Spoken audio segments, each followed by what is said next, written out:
Hello guys, welcome back to my channel and enjoy this fanfic part 1. Now let's start the fanfic. Anko was having a bad day. More so than her normal bad days. Why, you may ask? The Fourth Shinobi War had just ended. Naruto Namikaze managed to defeat Madara and even saved her from Kabuto. She wasn't mad at the blonde, no, far from it. She actually admired him for proving the village wrong. That was her problem. Back before she was captured by Kabuto and before Pain's assault on the village, both she and Naruto were the village pariahs. Everyone hated them, more so Naruto than her. But now that he had become a hero throughout the elemental nations, everyone praised him. He was even going to become Hokage in 2 years when Tsunade retired. So he was now like royalty. And the village set their hate out on her now. No, before her and Naruto shared the hate. But now it was just her. It seemed that no matter what, the snake bastard would always make her life miserable. Currently she was walking to the dango shop. She was so depressed that she didn't even notice that she was just about to run into someone. When she turned the corner, wham! She came out of her depressed state to see she was falling. But she never hit the ground. Hey, watch it. Anko. 5 minutes earlier with Naruto. Today was now what Naruto would consider an average day.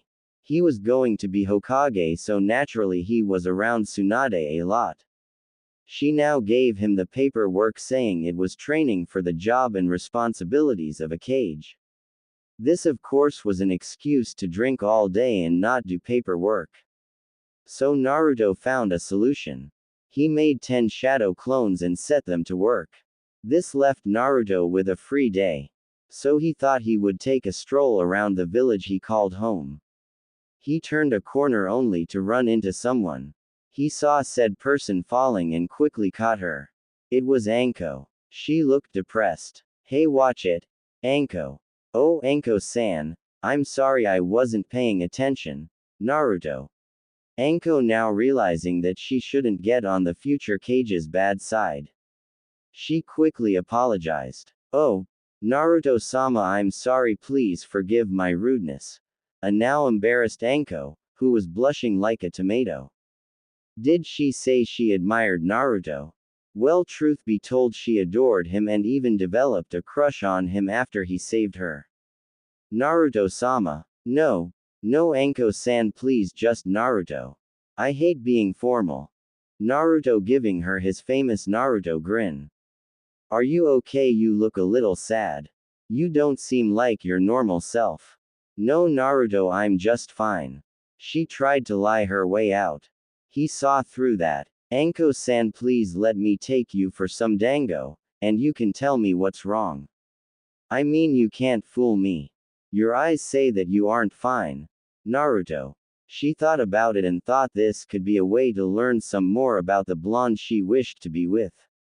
She gave a nod and the two left to the dango stand. After ordering, he once again asked her what was wrong. She explained that after he became acknowledged by everyone, the village set their hateful gaze upon her. How they only now needed to dispose of the snake horde to acquire true peace here in Konoha. Anko-san, this isn't like you.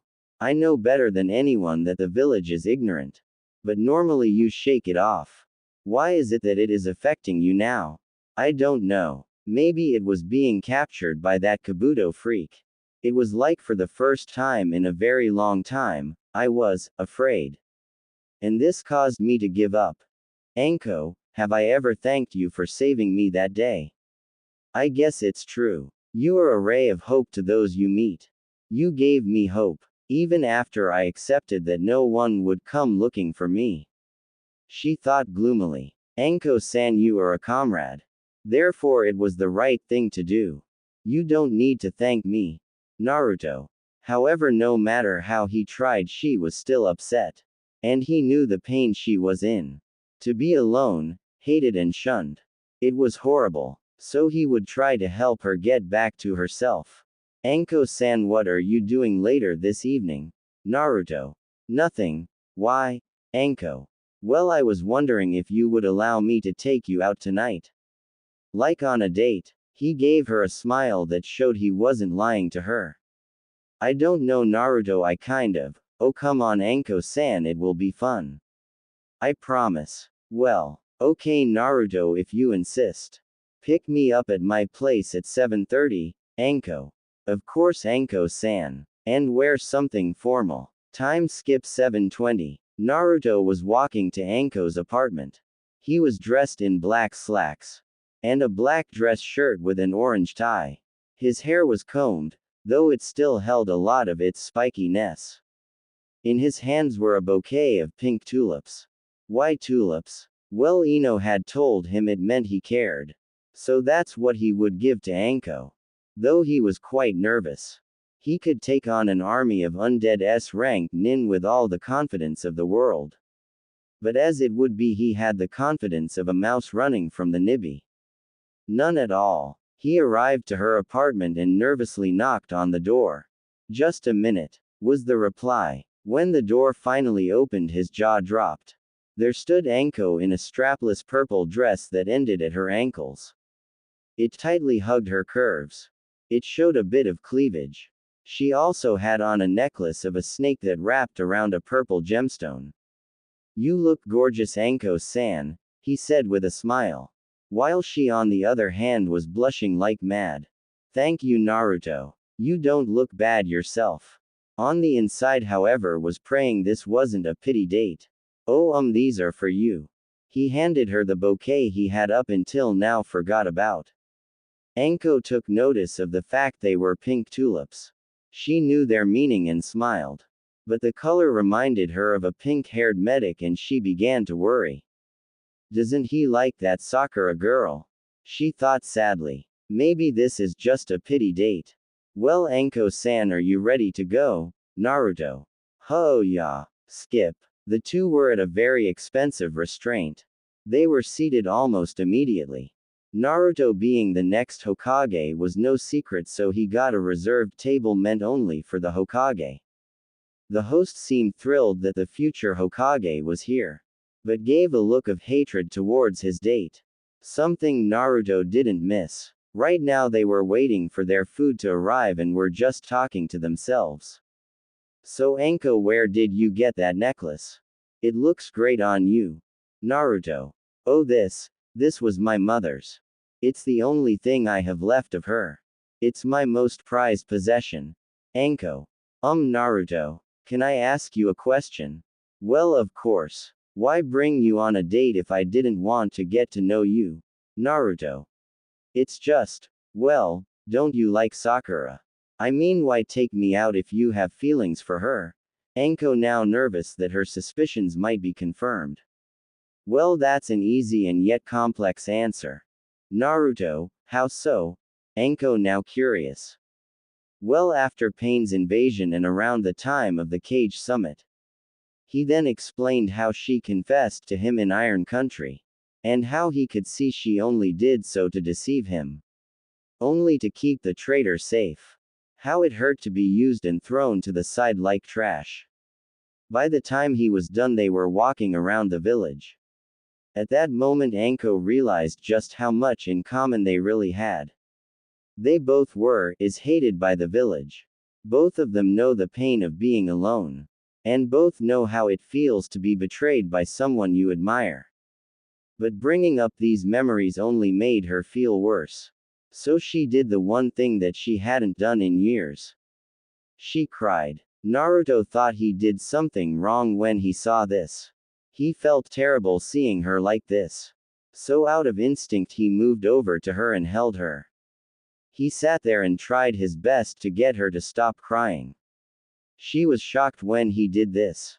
Anko, please don't cry. Did I do something wrong? Did I upset you? Please stop crying. Naruto. No, Naru, you didn't do anything wrong. She said, no, holding onto him for comfort as she sobbed in his chest. Then why are you crying? He said. She had calmed down slightly. It's just that ever since Orochimaru left me, everyone hates me. Like I was the traitor. And then when you became a hero and everyone admired you. But then everyone had more time to make me more miserable. They shun me, blame me for things I didn't commit, and call me names like, snake whore, or, snake bitch. I can't stand it. This sent her back and she began to sob once more. Naruto now fully understanding the reason for her being upset. So he let her cry. It was better to get it out than to keep it bottled up. He kept whispering soothing words to her. Anko had eventually stopped crying. Naruto, will you take me home, Anko? Of course. Naruto. So they walked back to her apartment in silence. However, Anko was walking closer to him than before. It seemed as though she didn't notice. They finally made it to her apartment. It was around 11 at night. Thank you, Naruto, for everything, she said with a smile, and then she gave him a kiss on the cheek. No problem. But would you want to maybe do this again sometime? Only happier, I guess, he said nervously. Are you asking me for another date? If you are, then yes. I would like that very much. But you know this means we are now dating. Right? Anko, she said, now getting her flirtatious nature back. Yeah, I guess it does. Well, good night, Anko-chan, he said with a smile.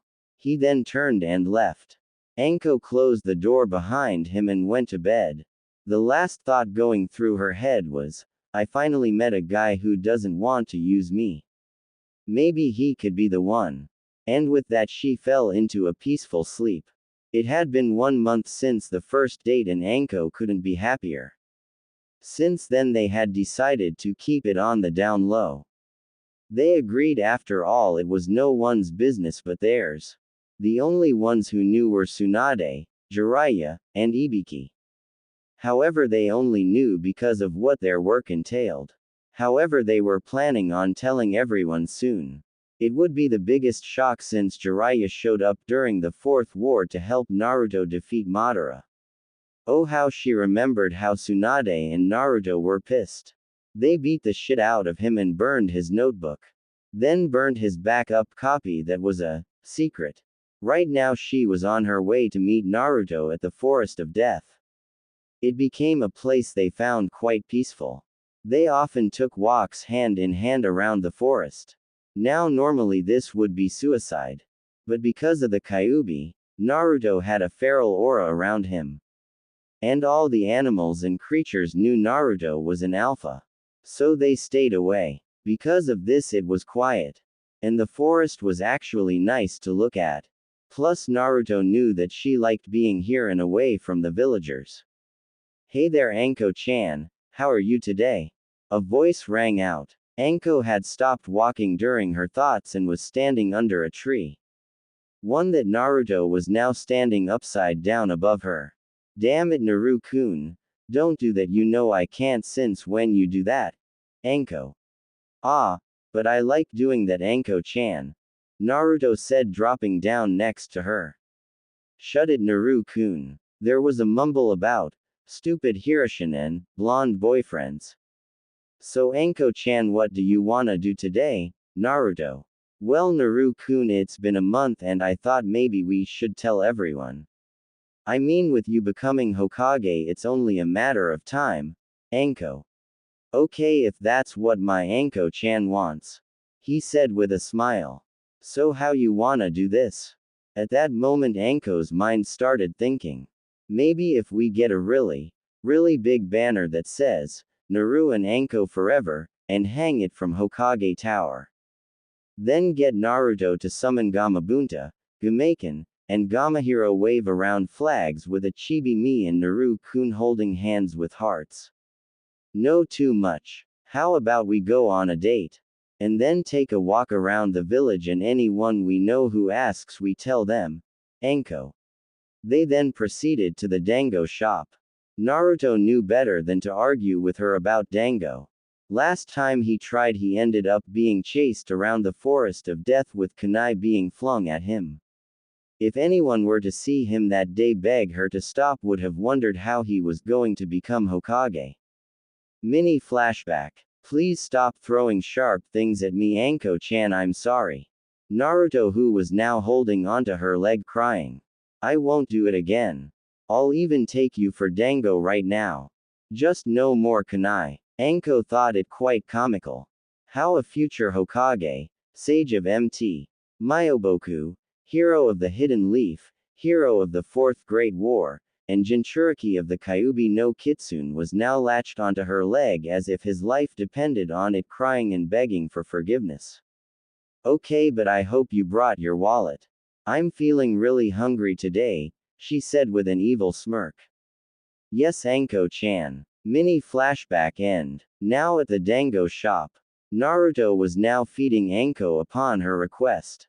She thought that hey, who gives a shit how the villagers and other shinobi found out. They got some stares of shock and some disgust. And from the women Anko got cold glares of jealousy. What they didn't count on was a certain Yamanaka seeing them. Skip. The happy couple was now walking around the village aimlessly. Occasionally stopped by someone they knew. To which they explained that they were dating. They had now explained it to Kakashi, who reading his Ika, yet you could tell he was happy for the two. They ran into the green-clad taijutsu users who, after hearing the story, ran of screaming about youth. They ran into Neji and Tenten shortly after, apparently following Guy and Lee for training. They also saw Kurenai and little Asuma. While the two women talked, little Asuma kept leaning toward Naruto with his arms stretched out. Almost like he wanted out of his mother's grasp to get Naruto to hold him. Okay, fine, you can go see Naruto if he wants to hold you. Naruto, Kurenai said after the constant shifting of the small boy. Oh, it's fine with me if it's fine with you, Kurenai. Just as he got done talking, little Asuma was already in his arms and playing with his whisker marks. It was almost as if he had jumped from his mother's arms to him. Naruto wasn't paying attention due to the child who was now climbing on his shoulders and playing with his golden hair. However, both women were watching him. More so Anko, who was wondering how he got along with kids. It was comical to watch a 1-year-old cripple a cage-level shinobi by pulling on his hair. Finally, Naruto set little Asuma down and flew through some hand seals, then slammed his hand on the ground. There was a poof of smoke that seemed to excite the infant. When it cleared, it revealed a small toad the size of a small dog. It had the normal blue vest and was purple in color. He was the son of Gameiken, Gamajiro. Little Asuma, upon seeing something his size to play with, grabbed the small toad into a death grip. Naruto. Who's the kid? And why did you summon me? Gamajiro. That is little Asuma, Kurenai's son. And well, I summoned you to play with him, of course. Naruto. The small toad could only nod. He couldn't leave as to the child holding onto him. But he would make do. After a couple minutes of playing, Kurenai said her goodbyes and went to go get Asuma. Well, Asuma-chan, we have to go say goodbye to Auntie Anko and Uncle Naruto, Kurenai. The boy only smiled and waved at the two. Uncle Naruto? Naruto asked.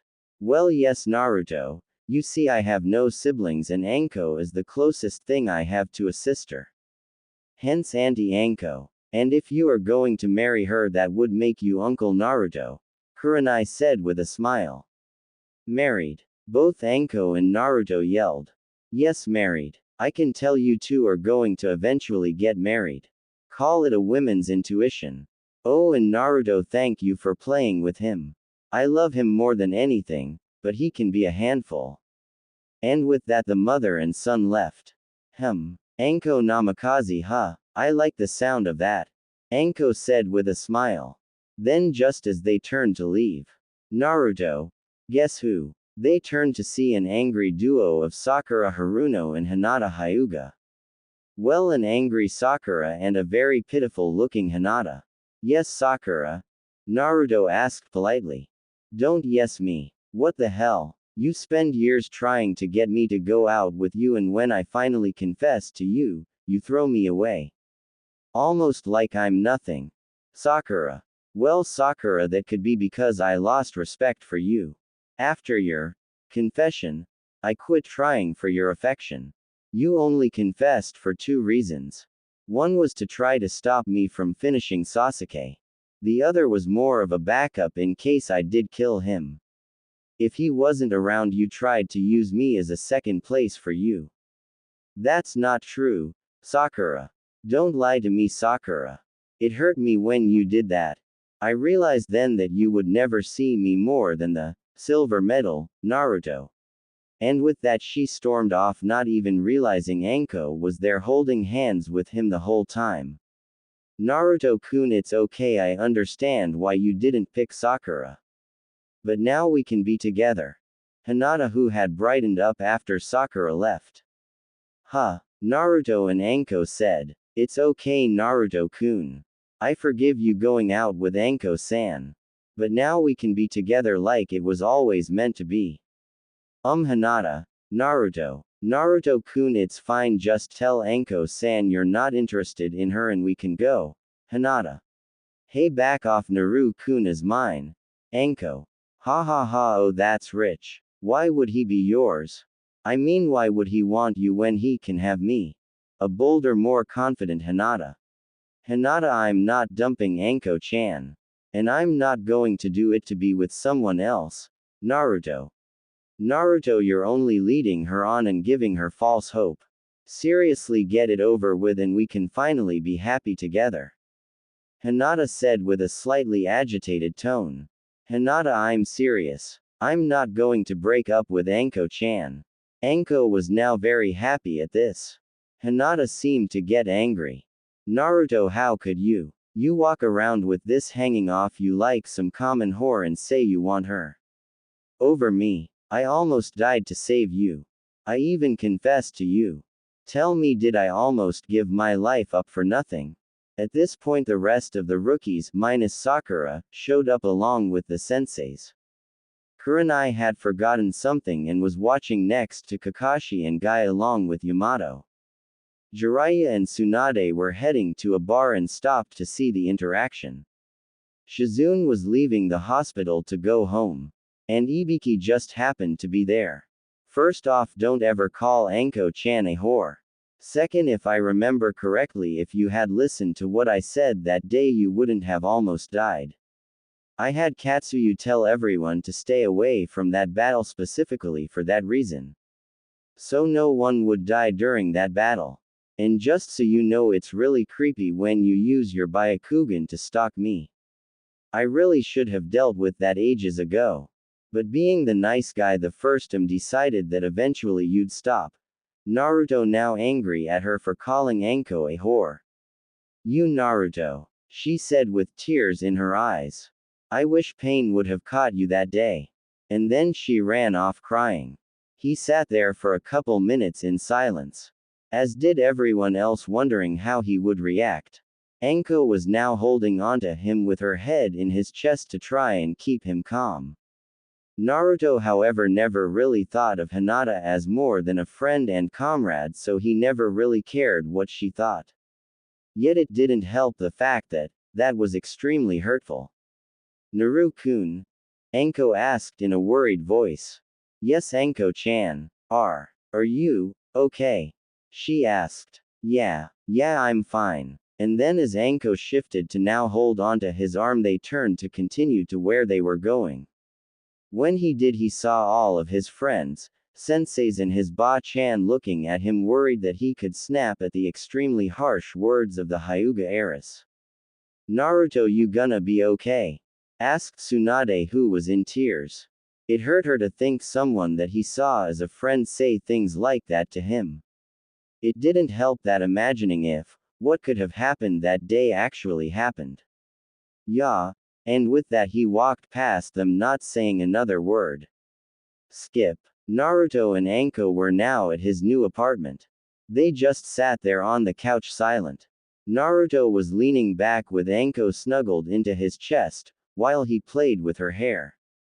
Naruto, thank you. For what, Anko-chan? For sticking up for me. No one has ever done that. And for staying with me. I was scared. Scared? He asked, now curious. Scared that you would have left me for Sakura or Hinata. So thank you. Anko. Kukuku Anko-chan. You didn't think you could get rid of me that EASSSSILY, now did you, Orochimaru? I'm going to kill you, you snake bastard. And she leapt toward the object of her misery in life. A short, one-sided battle later. Now Anko-chan, you didn't think you could beat me now did you? Orochimaru gets onto a stance with Kusanagi to deal the fatal blow. She sits there, not like she has a choice. Her mind races. Her genin days, the betrayal, her teen years, becoming a Tokubetsu Jonin, joining the T&I. Then it hit her. Naruto. She cried at the thought of leaving him. She could only close her eyes and weep awaiting the end. Goodbye Naruto, she thought sadly. Then she waited for the inevitable pain that was to come. But it never came. She opened her eyes to reveal Naruto standing in front of her. Orochimaru's blade sticking in his back coming out of his chest. It hit his heart. Anko, and then he fell, dead before he hit the ground. Ha ha ha ha ha SSC Anko-chan, no one can truly defeat me. He then moves forward so he can whisper in her ear. Thanks to this mark, you cannot escape me. Even in death. Anko jumped up covered in sweat and shaking like a leaf. It was just a nightmare. Anko-chan, are you okay? Came a voice. She looked to the person. She was laying on top of Naruto from last night. They were still on the couch from when they got back from their date. Oh Naruto, I was so scared. She said as she put him into a vice grip. She began to tell him of her terrible nightmare and how it related to her two worst fears. Forever bound to the curse mark. And losing Naruto to the snake bastard. He sat there and listened to her rubbing her back to calm her down. Which she did. He leaned down and kissed the top of her head. Don't worry Anko-chan. I am going to be Hokage. The greatest there ever was. And I already told you. I won't leave you. Ever. Promise of a lifetime. He said with that foxy grin she loved. You're right, you won't ever leave me. 'Cause if you do, I'll cut off your and feed it to you. Then I'll cut the bitch you're with up and feed her to my snakes. Then I'll give you to Ibiki Nissan. Naruto gulped at that. Ibiki didn't around. Why would I do that when I have you Anko-chan? He said fearfully. Good answer, and I know you wouldn't leave me. And with that they drifted back to sleep. Skip. Anko and Naruto were walking around the village enjoying the day when Ko-chan, the couple turned to see Kurenai coming towards them. Hey there you are, I've been looking for you. Okay, what for? She asked confused. Remember I told you I got a babysitter yesterday, so we could go have some girl time, Kurenai said. Oh yeah, I forgot about it after the Hinata incident. Sorry. Anko, it's okay. But how are you Naruto? I heard what she said. That was really hurtful. She had no right to say something so awful. And to someone with such a kind heart like you too. Oh, I'm fine. It got to me, I won't lie. I don't really care what people say about me. I guess it was just the shock of who said it. Both women nodded. Well Nai-chan, let's go. I'll see you later Naru-kun. And with that they left. Wonder what Kakashi sensei's up to. And he then left to find his perverted sensei. He never found him though. He had been stopped by the most unlikely person. And possibly the scariest son of a bitch around. Ibiki Morino. Just the guy the first wanted to see. He said as he slung his arm around Naruto's shoulder. Hey there Ibiki-san, how's it going? He said now on edge. Oh, it's great. But call me Ibiki. But that's not what I came here for. So you're dating my little Nei-chan, huh? Well, I just came to say I'm happy for you. He said with a smile. Naruto now relaxed somewhat. But if you break her heart, you will wish you never met me. You got that? He said now in a very intimidating way. But you do make her happy. Which is good for you. You know she actually smiles now around the T&I. Not her I'm a scary sadistic woman smile. But a smile. Ibiki I would never hurt her. And she already threatened my manhood if I did. Then she'd make you deal with what's left. Ibiki chuckled at that. That sounds like Nei-chan alright. So how are you after the little heiress blow up? I mean I'm a scary guy. And will do some up shit. But to actually wish you failed during the pain invasion and get captured. That's heartless. Thanks Ibiki, I'm fine. I don't care what she says about me. But don't talk about Anko-chan. Oh Ibiki I wanna ask you about. With Anko and Kurenai, currently the two were at the dango shop. Just talking about how they were going to go shop since Naruto gave her access to the Namikaze bank accounts. And they knew he wouldn't care. He told Anko she could use it whenever for whatever. So why not? Anko I'm gonna go use the bathroom before we go. Be right back. Kurenai. Anko-san. Said woman turned to see Sakura Haruno. Oh me. What did I do to deserve this? She thought. Oh Sakura-san did you need something? Anko asked being polite. On the inside she wanted to play with the girl. Shut it skank. How dare you take Naruto-kun? What he sees in you I'll never know. You should be dating someone your own age. She said in an angered tone. First off don't call me a skank you bitch. Second it's what he saw in you I'll never understand. And I can date whomever I want. Same for Naruto. She said now pissed. Please. As if. Maybe after all the rejection I gave him he just wanted some easy whore. You know just to boost his confidence. When he's done he'll just leave you. He has always wanted me.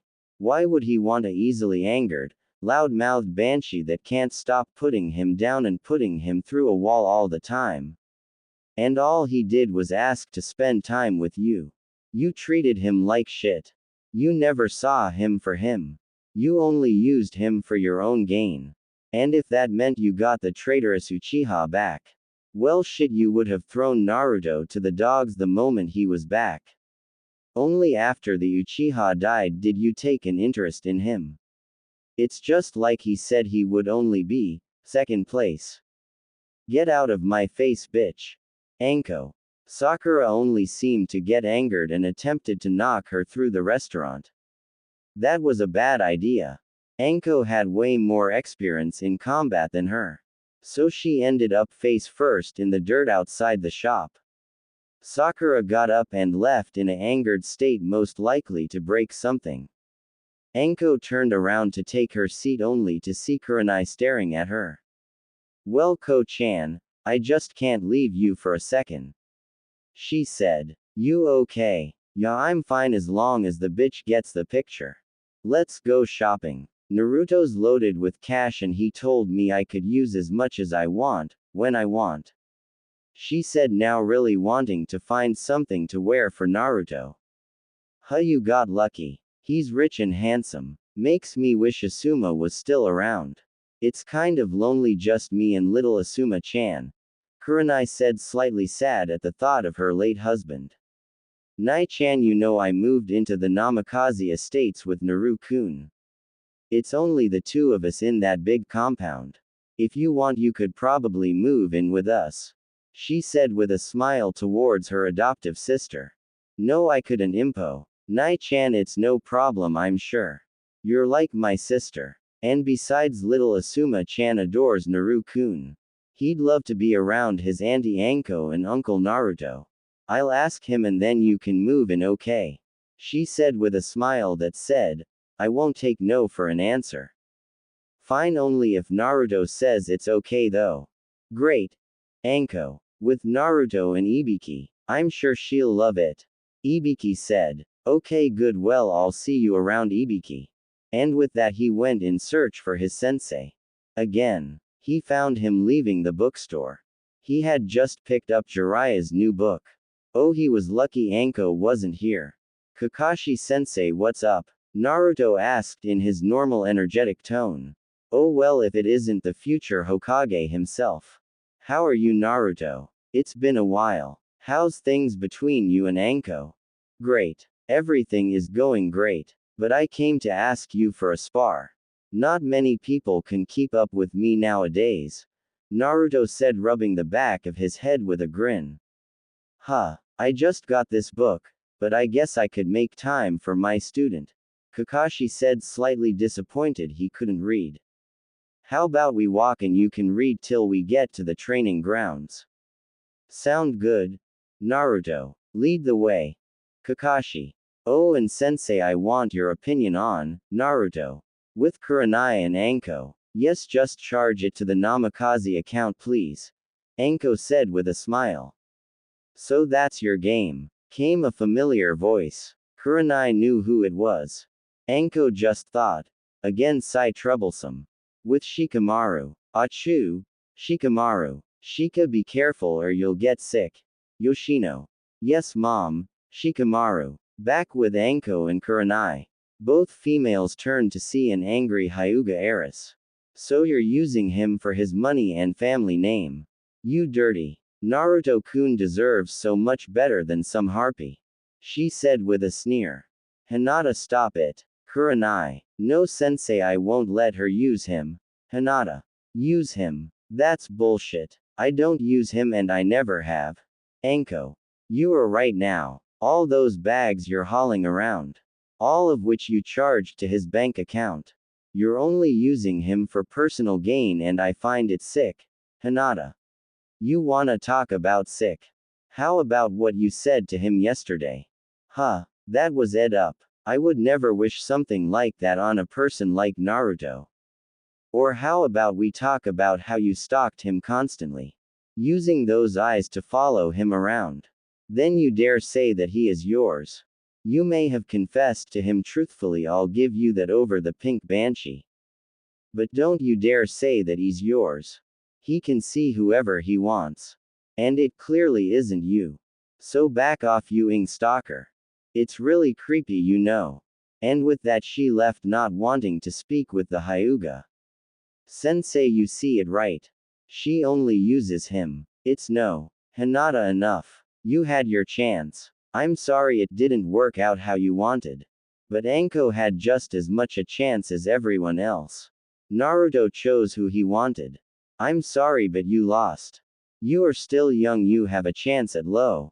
I can't believe you would choose her over Me sensei.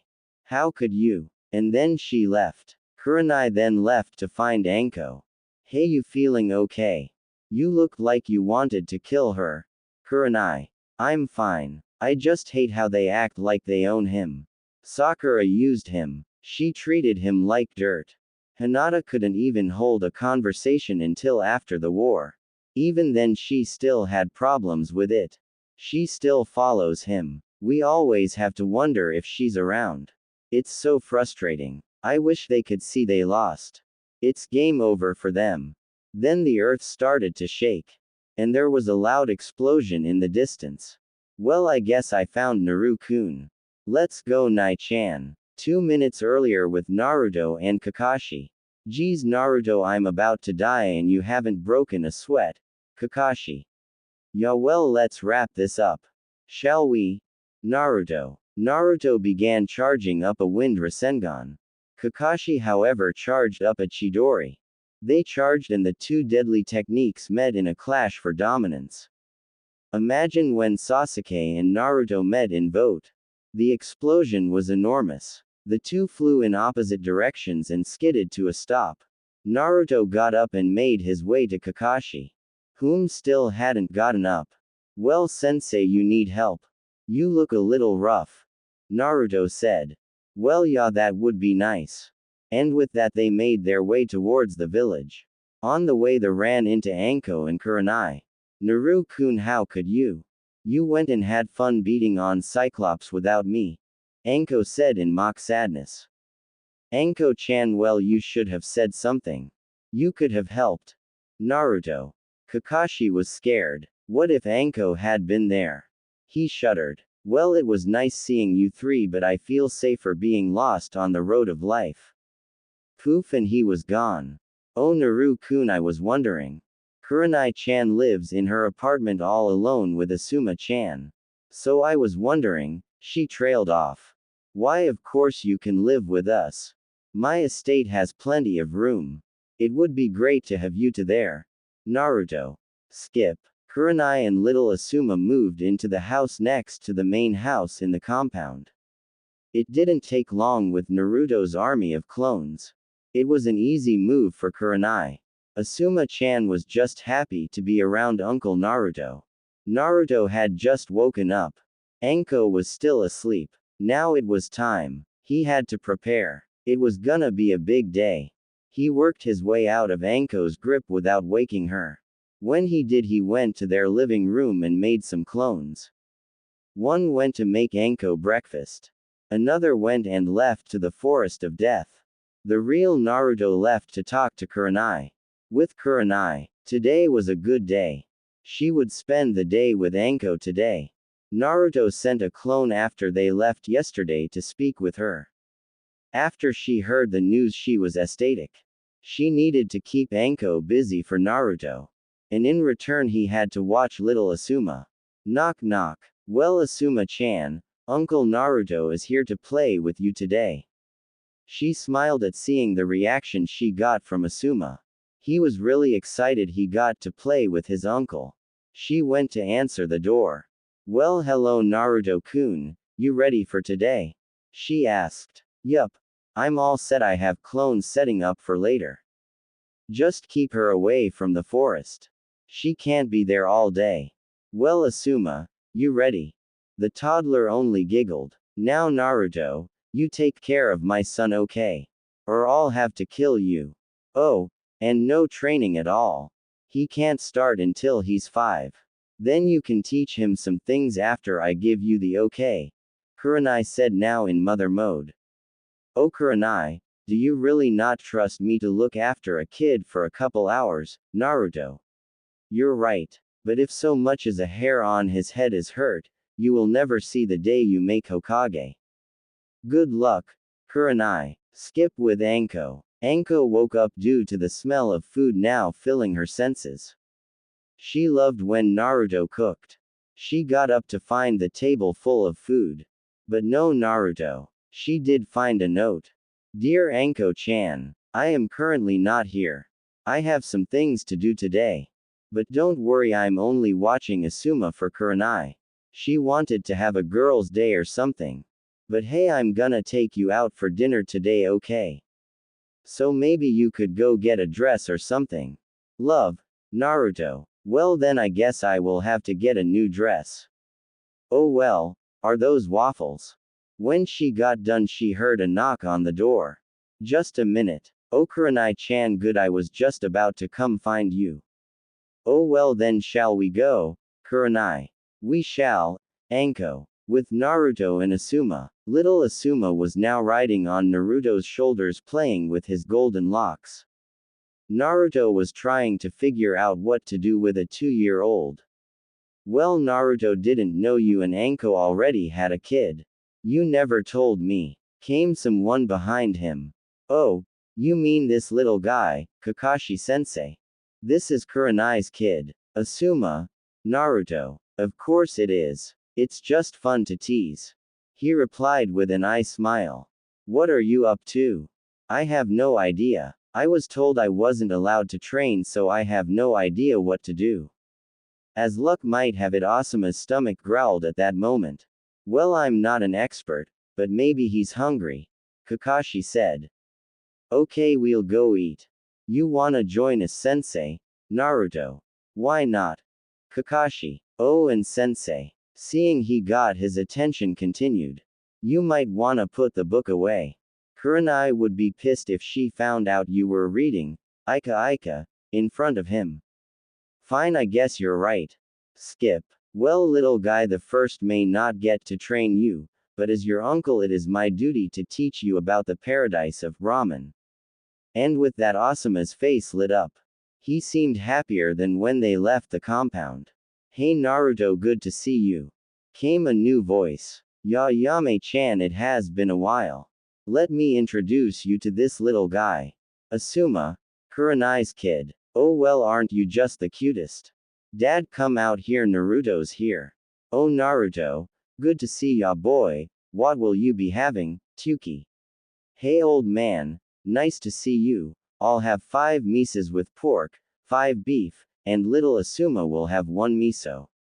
Kakashi, I'll have 2 beef. Kakashi, coming right up. Tuki. When the order came out, Asuma's eyes grew to the size of dinner plates. When given a fork, he tried it. As soon as he did, he dived in, finishing his bowl by the time Naruto had finished 4 bowls. Hey, you like it, huh? Well, you want more? Naruto. Getting a nod on response. Ayame-chan, I think the little guy wants more. Okay, well, the little cutie can have as much as he wants. Coming up. 2 bowls later. Okay, I think he's done. Naruto. If I didn't know any better, I would say he was your kid, Naruto. Kakashi. He eats like a mini Naruto. Ayame. Oh Naruto, you keep bringing me customers with large appetites. You keep bringing me more business, my boy. Tuki. Okay, well, we're gonna go by. Leaving some cash, he put Asuma back on his shoulders and left with Kakashi in tow. With Anko and Kurenai. Well, today was another successful day. We got to go shop, go to the spa, and I didn't have to worry about Asuma all day. Kurenai. That's because Naruto is watching him. He won't do anything to hurt him. Anko. Yeah, you're right. Now noticing the time. Well, we should head back. Naruto did say he wanted to see you for something. Kurenai. Skip. Asuma-chan, did you have fun with Uncle Naruto? Kurenai. Ma. Asuma. Huh, did you just say something, Asuma-chan? Kurenai. Anko and Naruto just watch. Ma. Asuma. He said mama. He said mama. Kurenai. She then leapt at Naruto. I don't know what you did, but thank you, Naruto-kun. Kurenai. I didn't do anything. I just took him for ramen and to the park. Naruto. Ramen, came Asuma again. His second word. Kurenai now excited more than ever. Ramen. Asuma. Huh, you did like that. Well, you did have 4 bowls. Naruto. 4. Anko. Ya go figure, he loved it. Naruto. Ramen. Asuma. Asuma-chan, can you say auntie? Anko asked, trying to get him to say it before he said uncle. Ramen. Asuma. No, Asuma-chan, ontie, she said. He started. It sounded like oh. There you go, ontie, she repeated. Unclunc, uncle. Asuma. Huh, you love your uncle Naruto, huh? No, little Asuma. You were supposed to say auntie. Anko said, disappointed. Kurenai only giggled in amusement, then said. We can work on saying auntie, Anko, but for now I believe Naruto has something for you. Oh yeah, hurry, Anko-chan. He grabbed her hand and they disappeared in a yellow flash. Well, you had a big day, huh? Kurenai said, looking to Asuma. Ramen. Asuma. With Naruto and Anko, they appeared in front of the tower in the center of the forest of death. Okay, Naru-kun, what is so important you drug me out here for? Anko. Well, Anko-chan, I know this is sensitive, but I can remove your curse seal. Forever. He said, knowing she might get angry for bringing it up. Naru-kun, if this is a joke, it's not funny. Anko said, now scared that he might be teasing her. Or pissed he was lying. No, Anko-chan, it's not a joke. I can get rid of it. Really, I can. Trying to reassure her of his ability. How? She asked. Well, it'll be painful. Really painful. But really, I just have to bite you. Use Kyuubi's Yuki. Let it purify your seal, and then it'll break. Then I extract the Yuki and done. Gone. For good. Anko thought about this. She wanted it gone but was just hoping he could rid her of her curse. Okay, Naru-kun. Let's do it. He led her inside the tower where some seals had been placed all around the room. Mostly chakra suppressors. To keep people from arriving here upon the Yuki spike. Okay, you ready? He asked. He got a nod. He pulled her to him and put his left hand in her hair to support her head. He gave her a quick kiss and tilted her head. Focusing his Yuki, he elongated his canines and bit down right on her seal. Anko gasped out in pain. It was like her insides were on fire. She could feel the Yuki tear through her network. Her legs gave out, but Naruto just held her to him. After what seemed like eternity, the pain began to leave. And when it was, Naruto helped her gain her balance. Did it work? She asked, nervous that she went through that for nothing. Naruto only held up a mirror. Look for yourself, Anko-chan. He said with a large grin on his face. She looked, then threw the mirror aside and held Naruto. She had tears of joy. Thank you, Naru-kun. Thank you. Of course, Anko-chan, I knew you'd love it. Naruto said as he held onto her. But we gotta go, we have a date tonight. He grabbed her hand and again left in a yellow flash. They appeared in the compound courtyard. Kurenai was waiting for them. Ko-chan, let's go, we have your dress at my house. She then took Anko away. Skip. Naruto was once again wearing a black shirt and slacks. With a purple tie. He had a bouquet of red roses. And once again he was nervous. But he threw that aside to go to Kurenai's house. Knock knock. Kurenai answered the door. Come in, Naruto-kun. Anko will be down in a minute. And he waited. When he heard footsteps, he turned to meet his date. He had to pick his jaw off the floor. Again. She was wearing a new purple dress much like the one she wore for their first date. And again had her mother's snake pendant necklace. She looked gorgeous. Anko-chan, you look stunning. He said. And you look handsome, Naru-kun. She replied. He held out his arm and she took it. Well, Kurenai-chan, we'll see you later.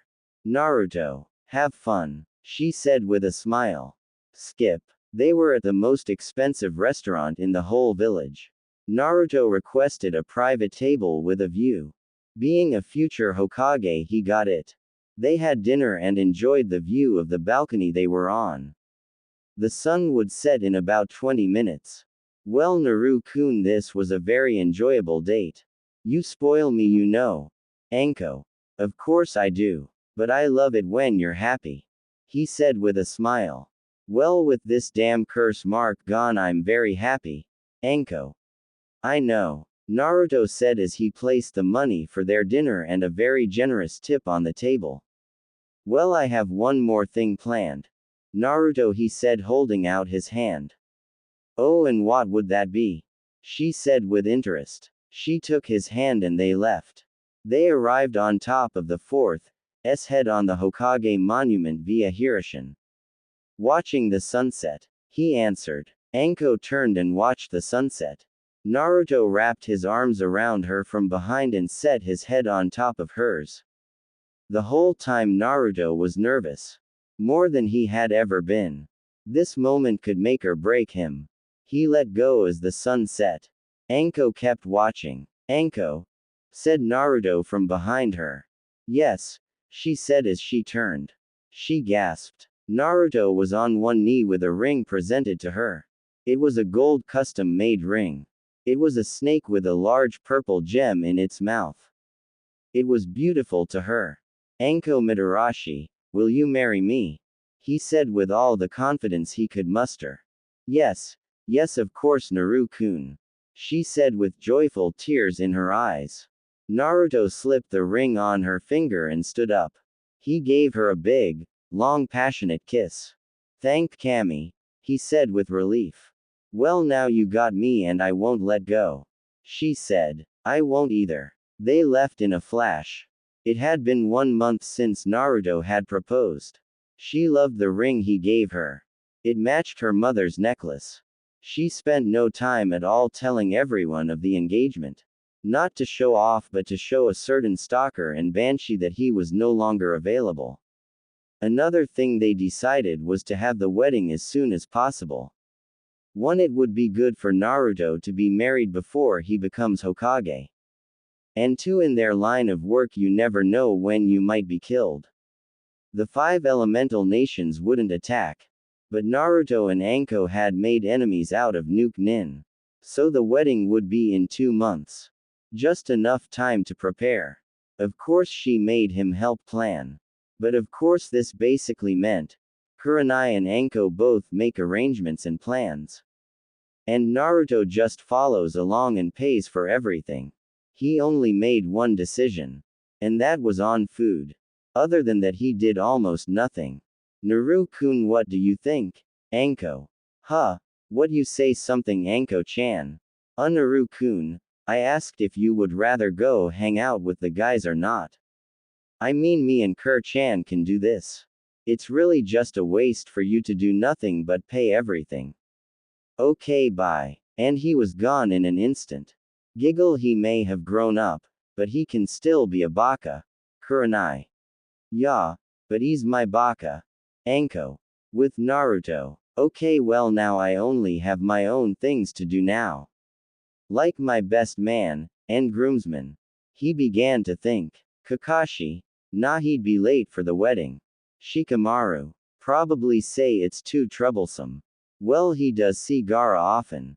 Maybe he can deliver my invitation and a letter for me. Gaara is my best friend.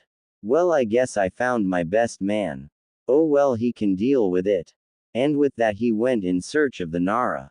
He didn't have to look far. He was only at his clan's compound. Greetings Naruto, what brings you here today? It was Shikaku Nara. Oh Nara-sama, I was looking for Shika. You don't know where he is, do you, Naruto? He's at the house bored as usual. Follow me. Your only problem would be to hold his attention long enough to speak with him, Shikaku. Shikamaru, you have a guest. Sigh troublesome, hey Naruto, what's up? He asked lazily. Well, I came for a favor. You know I'm engaged to Anko, right? Getting a nod. Well, I actually need 2 things. One, when are you going to Suna again, Naruto? I would be going to Suna in 2 days. Good timing. Shika. Okay, well, it's of absolute importance that Gaara receives these. Handing him 2 envelopes. Call it an S-rank mission, I guess. Naruto, I don't think you can assign missions. Shika. Well, as future Hokage I can and just did. Can you do that for me, Shika? Getting the usual response. And the second thing I need as well, would you be one of my groomsmen, Naruto? Sigh, that sounds troublesome. Shika. What's this about a wedding, Shika-kun? Are you and Tamari finally getting married? Shikamaru's mother Yoshino asks as she enters the room. Oh Naruto, it's you. Oh, it's your wedding. Congratulations. What can we do for you today? She asked, seeing who visited. Hook, line, and sinker. Everyone knows that Shika can't refuse his mother. It would be too troublesome. So all he needed to do was tell Yoshino and Shika would already be set for the wedding. Ah, Yoshino-san, thank you, but I asked Shika here to deliver these to the cage. And I asked him to be one of my groomsmen. He said, giving a smirk to Shika as he said it. Oh Shika-kun, you must accept. Naruto will be the Rokudime. You better not say no if you know what's good for you. She said with a try and get out of it stare. Sigh troublesome, okay Naruto, I accept. I'll even head out early to Suna. If I know you, this letter is for Gaara to be your best man, right? He asked, already knowing. He really only wanted to leave to avoid his mother. Okay, good, well, I have things to do. See ya, Shika, Yoshino-san. And with that he left. Okay, that takes care of my BM, and 1 GM, 2 more to go. Kiba. Yeah, we have known each other since the academy. Who else? Choji. Yeah, that'll work. Naruto. Skip. Naruto had just solved his groomsman problem. It was easy to get Choji. But it was a little awkward when he got to Kiba's house. Because of the fox, he sent off pheromones. With the Inuzuka's increased smell, he attracted a lot of female attention. It didn't help he was considered an alpha either. But now that was handled. He would receive a message from Gaara in a few days and all was set on his end. He was currently headed to find Anko. Thanks Sage Mode. It wasn't hard, she was at the Dango shop. Hey Anko-chan, how goes our wedding plans? He asked curiously. Our wedding plans? What is it you have planned, Naru-kun? She asked. Last she remembered he hadn't made a decision. Kurenai just giggled. Hey, I did suggest having ramen at the reception, he said in mock pout. Suddenly the room got really cold. Both females looked pissed. Naru-kun, I told you we are not having ramen at our wedding. Anko said. Naruto, I forgot. But I have to kill you. Kurenai said with an evil glint in her eye. Ever since you watched Asuma-chan, all he ever wants is ramen. He won't shut up about it. That's all I hear out of my precious baby boy. Ramen this, ramen that. Now come here so I can strangle you. Now Kur-chan. You can kill him later. I still want a baby. So I do need him. Now Naru-kun, what is it you've planned? Anko asked. Well, if you must know, I went and found my groomsman. And sent a message asking Gaara to be my best man. He said in a proud, I did something useful, voice. Huh, you actually did something wedding related. I would have thought you'd train or something. Anko-chan, I'm hurt. Don't you have faith in me? He asked with fake tears. Skip 1 week in Suna. So Naruto is getting married. Who's the lucky girl? Must be special to marry the future Hokage. Is it Sakura? Asked a curious Tamari. She met Shika at Suna's gates as usual. They were going to see Gaara. No, it's not Sakura. Or Hinata. It's kind of troublesome, he said. Neither of them. Then who? She asked, annoyed she didn't know. Spit it out, you lazy. You remember the proctor for the second exams, during our first Shunin exams? He said, getting ready for the bombardment of questions that were to come. Yeah, she said, still not getting it. He's marring her, he said. What? Was heard all over Suna. Explain now, she said. I will, but I will when we see Gaara. It'd be too troublesome to explain twice. When they reached his office, they knocked to hear, enter. They went inside to find Gaara, Matsuri and Kankuro. Shikamaru, you're early, Gaara said in his emotionless voice. Yes, well, you see, I had a mission to come here and deliver this to you. Courtesy of our future Kage. It was considered S rank. This seemed to gain Gaara's attention. What would Naruto want that it needed to be classified as an S rank mission for? He thought as he took the 2 envelopes. The first was an invitation. To the Kage. You are cordially invited to attend the wedding of Naruto Namikaze and Anko Mitarashi. April 14th atop Kohona's Hokage Tower. 6:30 p.m. to 10 p.m. This seemed to raise some questions but waited to read the next envelope first. Dear Gaara, how's it going? I'm great. As you may already know from my invitation, I'm engaged. Everything is going great except one thing. I am in need of my best friend to be my best man. It would mean the world to me. Hope you make it, Naruto. At this, Gaara smiled. He even gave an amused chuckle. That raised questions from everyone. Not a whole lot could make Gaara smile. But to laugh as well. That was only accomplished by only one person. Once. So bro, what's it say? Asked Kankuro. Yaga-kun, what's got you in such a good mood? Asked Matsuri. Well, it seems as though Naruto has gotten engaged. And he wants me to be his best man. He said with an amused smirk. So I suggest you all get ready for a wedding. Well, I knew it was only a matter of time. Who'd he get, Sakura or the blue-haired chick? Asked Kankuro. Neither. Was all he got. He's marrying Anko Mitarashi, the proctor for our first Shunin exams. Replied Tamari. Wait, what? How'd that happen? With that, everyone turned to the only one who would know.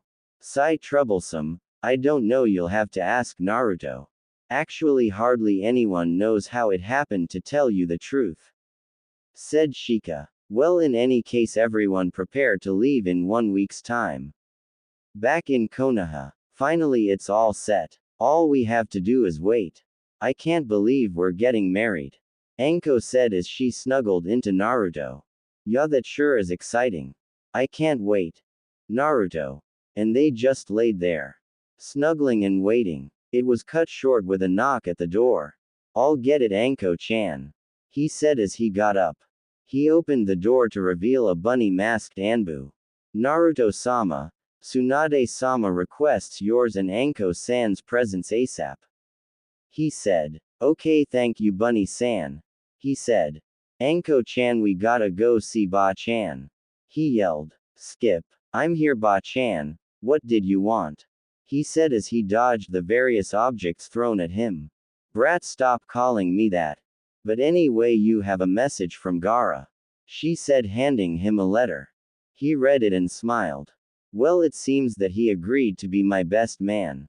And he will be here in about a week, he said, informing the three in the office. That's good, Naruto, and congratulations, you too, she said with a smile. It had been 1 week since the best man and company had arrived. Gaara was happy for his friend. However, he was not talking to Naruto. In fact, he only saw him twice since being here. As of now, he was talking with the groomsmen. Or rather, Kiba. Choji and Shika were there because it was a groomsman's duty to help. Kankuro was also in attendance. Come on, Gaara. I'm telling you, we have to give Naruto a bachelor party. It's gotta be huge. We need strippers, booze, strippers, and a place to crash when we get tanked, strippers, and a place to have the party. Did I say strippers? Kiba. Yes, about 4 times. Gaara. Well, it's your duty to help us with this. You are the best man. It's like an unwritten law of best mons. Kiba. I am not helping you with this.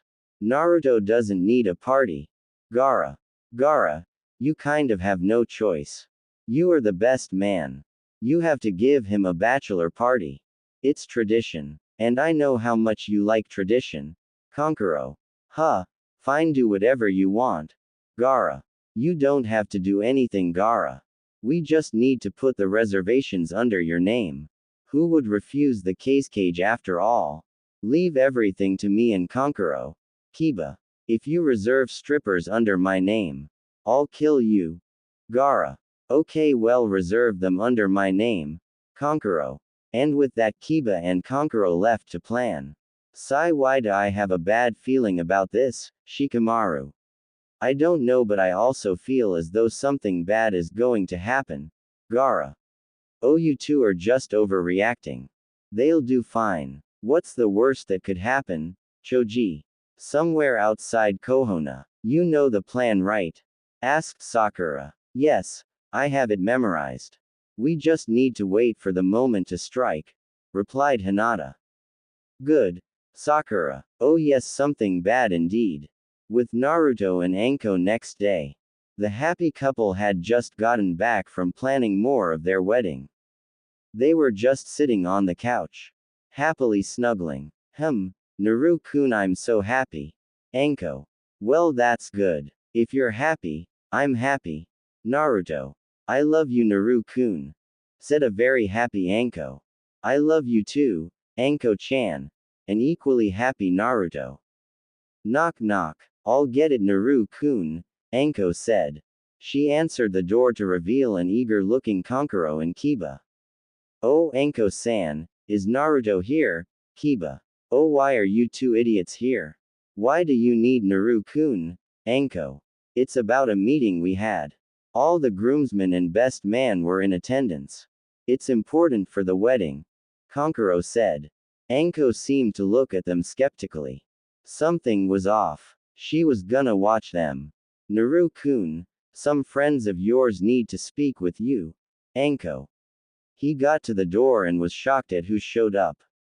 He wasn't expecting anyone. Ah, Naruto, come on, you need to come with us right away. Kiba. Huh, why? He asked, confused.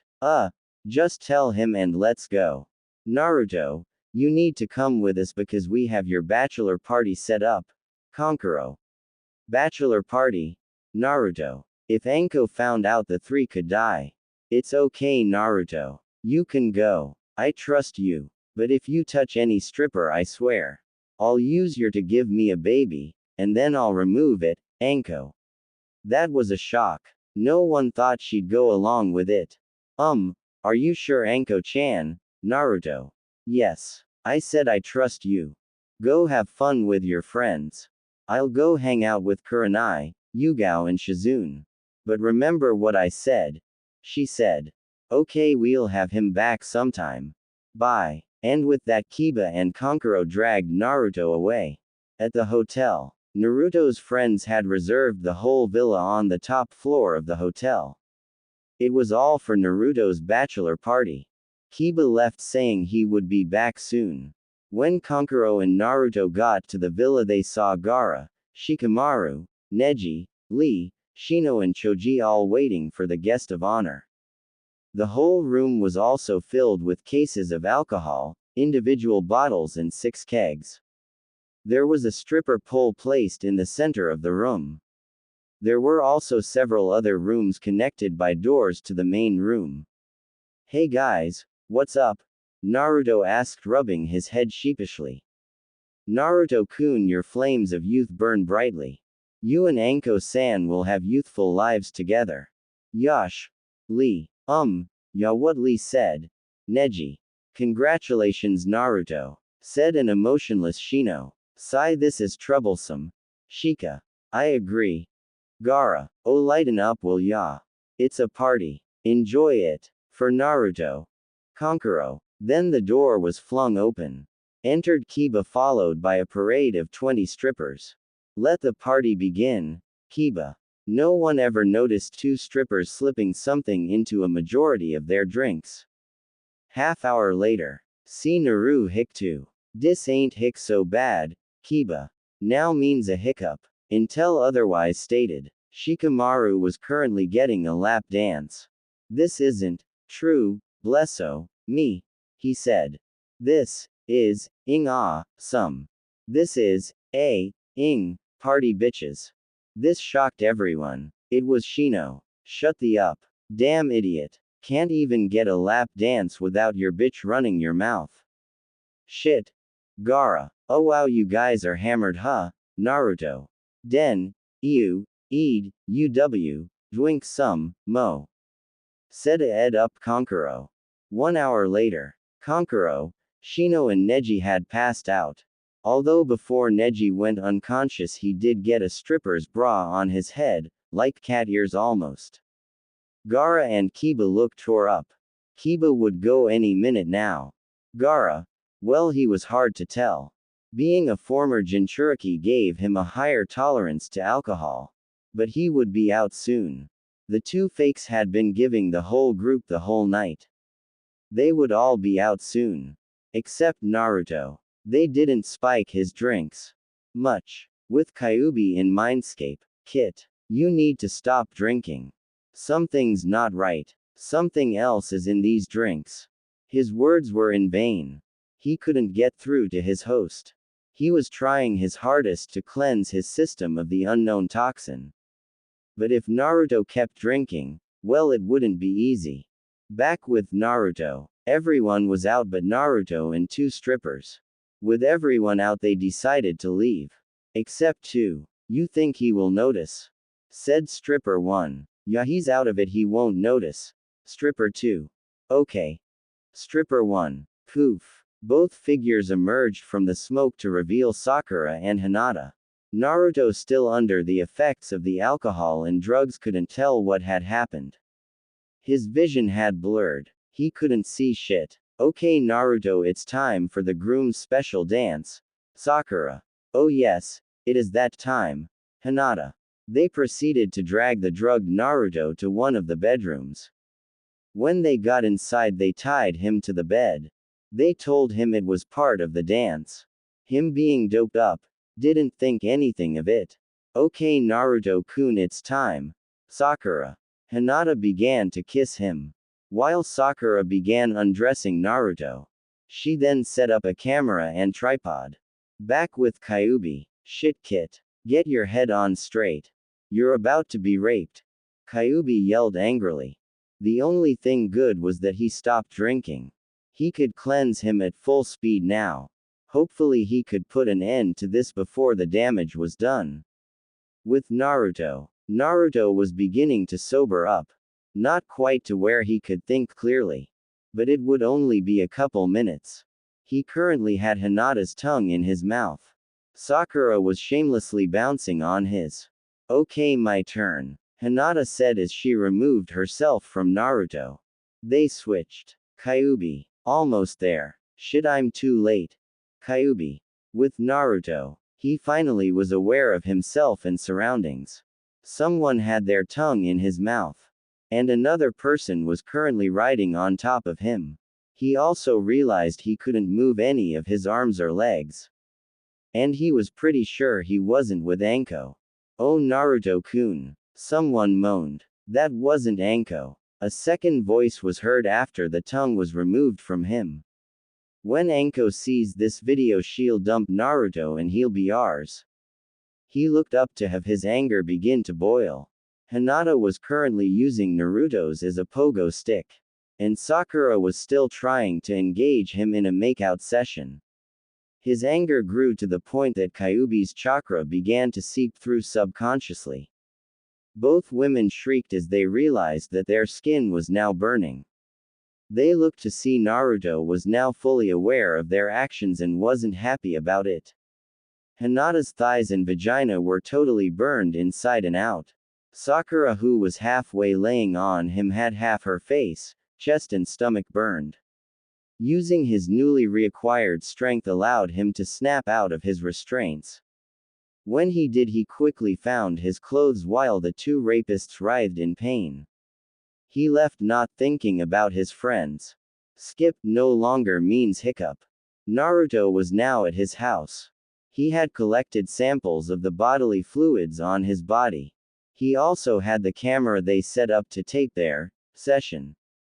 He had evidence to convict them of rape. Their burns were of the Kyuubi's chakra. They would heal, but they would leave a scar. They would forever be known as whores and rapists. They tried to ruin his relationship with Anko. Well, then he would ruin them. Their evidence to falsify him, cheating, on Anko would now be used against them.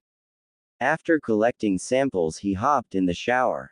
That seemed to help get rid of his adrenaline. He started to think. He felt violated, filthy and dirty. As he kept cleaning, a thought ran across his mind. What would Anko think? Of course, in his distressed state, he wasn't thinking reasonably. All that evidence. What if she thinks I cheated? What if she doesn't want me now? Will she not want me now that I'm soiled? He thought. No matter the reactions he thought of, he couldn't not tell her. If she found out, it would be over. That, and he could never lie to her. She had to know, no matter the consequence. Then he got out of the shower and put on clean clothes. He got to the living room and waited. He played out several scenarios, all of them ended badly. So he just waited. With Anko. Anko was having a good night. She went and spent time with her friends and talked. They talked about the wedding and such. They talked about how they wondered how Naruto was doing at his bachelor party. If only they knew. She was just outside of the compound when she said, "Night-night-chan."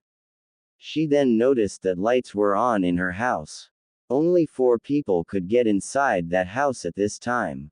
Kurenai just went to her home to sleep. Tsunade was at the bar they all met up at. And she was outside. That left only one person. Naruto. Would have thought he would have shown up tomorrow. Knowing Kiba, they all got plastered.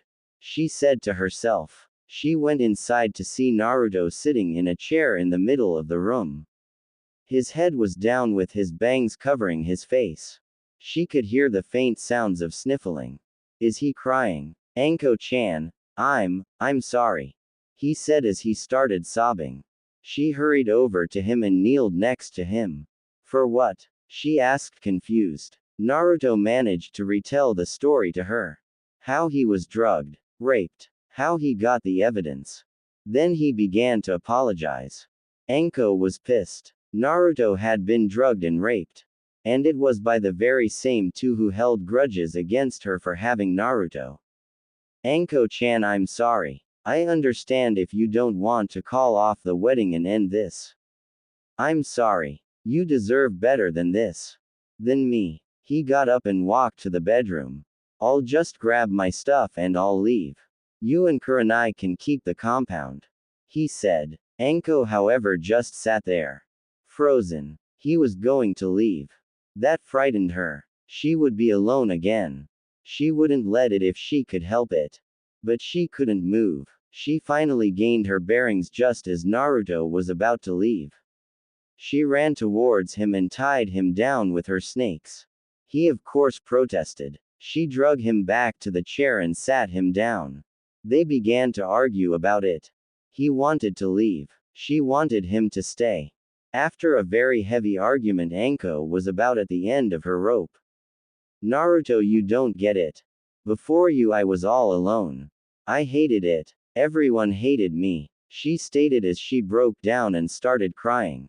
They resented me and I couldn't stand it. Then you came along. You showed up and saved me from my own hell. You showed me love, protected me, and gave me a chance at family. Now that I have you, I couldn't live without you. I just can't. I would die without you.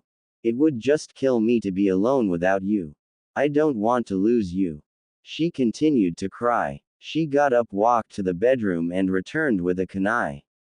She released her snakes so Naruto could move again. Naruto, I love you. But if you leave me, I don't know what I'll do. She said as she stared at the weapon in her hands. She was shaking. Naruto finally realized his mistake. He broke Anko. He had shattered her heart. It hurt him to know he hurt her. It killed him. So he did the only thing he could. He walked over to her, removed the knife from her hands and held her to him. Anko-chan, I'm so sorry. You're right. I can't live without you either. I'm sorry. I won't leave you, he said as he tightened his grip on her. Anko was overjoyed that he finally saw reason. If he would have left her, she probably would have killed herself to end her suffering. She held on to him, afraid to lose him. It's okay, Naru-kun. It's not your fault. Okay. I love you. Remember that. Anko said, trying to get him to say something. I love you too, Anko-chan. He said. All the crying and arguing he had done exhausted him. Anko took his hand, lead him to their room and laid him down. She then laid down and covered them both. She laid her head on his chest and spoke. Tomorrow we'll go see Tsunade-sama about this, okay? Just rest for now. I won't let anyone do anything to you, okay? Anko said, trying to get him to sleep. And with that they both fell asleep. Tomorrow was going to be a long day. What? Roared an angry Tsunade. She had just been told of what had transpired the night before. She was furious. Anbu, go and find Hinata Hyuga and Sakura Haruno and bring them to Ibiki. Then find the whereabouts of Kiba Inuzuka, Shino Aburame, Neji Hyuga, Shikamaru Nara, Konkuro of Suna and the Cage and bring them here immediately. She ordered. Shizune, take these samples and have them analyzed for a DNA test. Then bring me the results. And find Inoichi Yamanaka and send him here. She then turned to the couple she was speaking 2 moments ago. Naruto was sitting in a chair. His legs spread with Anko sitting in between them. He was holding onto her tightly with his head on her shoulder. He looked horrible. Anko was pissed. She was angry and you could tell. Naruto, do you remember anything before what happened? She asked, concerned for her adoptive son. No. We were just drinking and having a good time. Everything after that is all blank. He said with clear disgust with what happened. She continued to try and find out what happened for the next couple minutes. Knock knock. Gaara entered along with the other guys. Kiba spoke up. Oh hey Naruto, where'd you go, man? We've been looking for you all morning. Have fun last night? He asked, still oblivious. Naruto didn't answer and opted to tighten his grip on Anko. Tsunade, seeing he wasn't going to be speaking anytime soon, explained the situation. Everyone in the room was shocked. Oh shit. Naruto, I'm sorry bro, I didn't know. Kiba said, ashamed that his party ended badly for him. Well, that's a bummer. Naruto, you okay? Kankuro. Everyone else kept quiet. They just thought of what they had just been told. Troublesome. What's going to happen to them? Hokage-sama, Shikamaru. Those two are being charged with rape, along with drugging fellow Leaf Shinobi. Most of you being clan heirs makes it worse for them. Add in Kankuro and Gaara Dono, that makes it an international incident.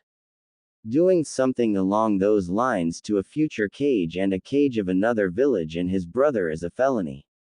It could be a cause for war. She said angrily. Everyone but Naruto nodded. That being said, Gaara Dono, I am really sorry that this happened to you. I hope this doesn't affect our alliance. They will be punished, that will be assured. She said, trying to prevent a war. This is unexpected. Normally this would be a reason for a war. However, Naruto is my best friend. And him being the next Hokage helps put me at ease. I know this wasn't an attempt at my life. Therefore no reason for war. As long as they are punished and Naruto is okay, we still have an alliance. And hopefully nothing else will happen to disrupt to what is supposed to be the wedding of the century. All is good. He said with an emotionless voice. However, those who knew him like Naruto, Shika and Kankuro knew he was furious about this attempt at destroying Naruto's happiness. Tsunade just sighed in relief. Then Shizune returned with the results of the test and Anouchi in tow. Here you go, Tsunade-sama. She stated before turning and kneeling next to Naruto. She then gave him a comforting hug. Anko was slightly angry but understood. She was like Naruto's sister. Naruto-kun, are you okay? She asked as she tried to comfort him in a sisterly way. Yeah, he said in a trembling voice. Thanks Shizune-nichan. Hokage-sama, you summoned me. Anouchi asked, already having a clue at what he was here for. Tsunade handed him a folder and said, complete this immediately. In a tone that dared him to defy her. Hi, he replied, then left. When did she dismiss everyone but Naruto, Anko, and Gaara? Mostly because she couldn't force him to leave. Gaara was first to speak. Anko-san, I assume that this didn't destroy your wedding? He asked. No, we are still getting married. This just sort of complicated things. She said, still angry. Tsunade-sama, I request that I be allowed to help interrogate the two suspects. She said, trying to get permission to destroy the two rapists. Anko, you know I can't allow that. It is a conflict of interest on your part. Tsunade replied. She really wanted to let her kill the two. Hokage Dono, since this is an international incident, I am well in my rights to appoint my own interrogator. Since my normal one is in Suna, I request Anko-san takes his place. He said, knowing she couldn't turn that down. Tsunade smiled and then replied, of course you can. Anko-san, you may interrogate the suspects on Kage Dono's behalf. Anko was thrilled. She proceeded to pounce on Gaara and wrap him in a suffocating hug and repeatedly said her thanks. Oh, thank you, you are my new favorite of Naruto's adoptive siblings. She said with glee. Of course, just think of it as an early, second wedding gift. He said after getting his bearings back. Well, Anko, you have your assignment, don't worry, Naruto will stay with me and Gaara. Have fun, Tsunade said. With that she nodded and left. But before doing so embraced Naruto and gave him a kiss. Skip. Tsunade and Gaara had been talking with Naruto all day. Talking to him about things other than the incident. From ramen to training to being a Kage. Even life in general. Eventually Anko returned. Her job done. For now. She reassumed her place in between Naruto's legs. Inoichi soon followed. Hokage-sama, I have the results of the psych evaluation you ordered, he stated. Report, she said, wanting to be over this mess. Very well. Sakura Haruno was the first tested. It seems that after Naruto's return to the village after returning from his training with Jiraiya-sama, she began to have feeling for him. They grew to the point where she purposely used his infatuation for her against him. Obviously to get Sasuke returned. And soon it got to the point where she believed he was her property, to do with as she pleased.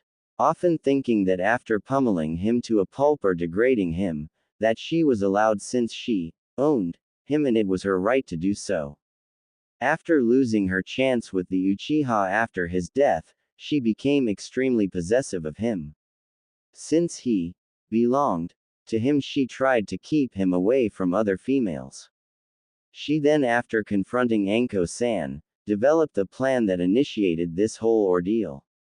She was going to use the video she was recording to break the marriage, then kill Hinata during the process, thus leaving no competition for Naruto. He said. Everyone was quite disturbed with that information. Tsunade gave a nod for him to continue. Hinata Hyuga is far worse. This began during their academy days. It started off as a simple crush. It developed to infatuation, then to obsession, thus leading to her stalking him. With her Byakugan it was relatively easy. She actually believed that they were in love, only that Naruto didn't know it yet. After her confession during Pain's invasion, she believed them to be an official couple. After the war she was furious at the development between Naruto and Anko-san, although she believed that this was just a heartless joke to amuse himself, to build up Anko's hopes at love, then sleep with her, and excuse me for this Anko-san, these are her words not mine, like a common whore, then break her heart. She thought this was to entertain himself. When he rejected her, she agreed to Sakura's plan, although she was planning on using that to get pregnant, to split Anko and Naruto. And even if he still rejected her, she still had a piece of him. She also thought of killing Sakura during the raping, and would have if Naruto hadn't woken up. However, there is more. Since she was obsessed with him, she was willing to do anything to get him, even killing to open up a path to him. Anko-san being the main competition. She even developed a hit list of any and all competition that she was willing to kill to get to him. The list was shocking. He said. List? Anko asked. Yes, you were on top, for obvious reasons.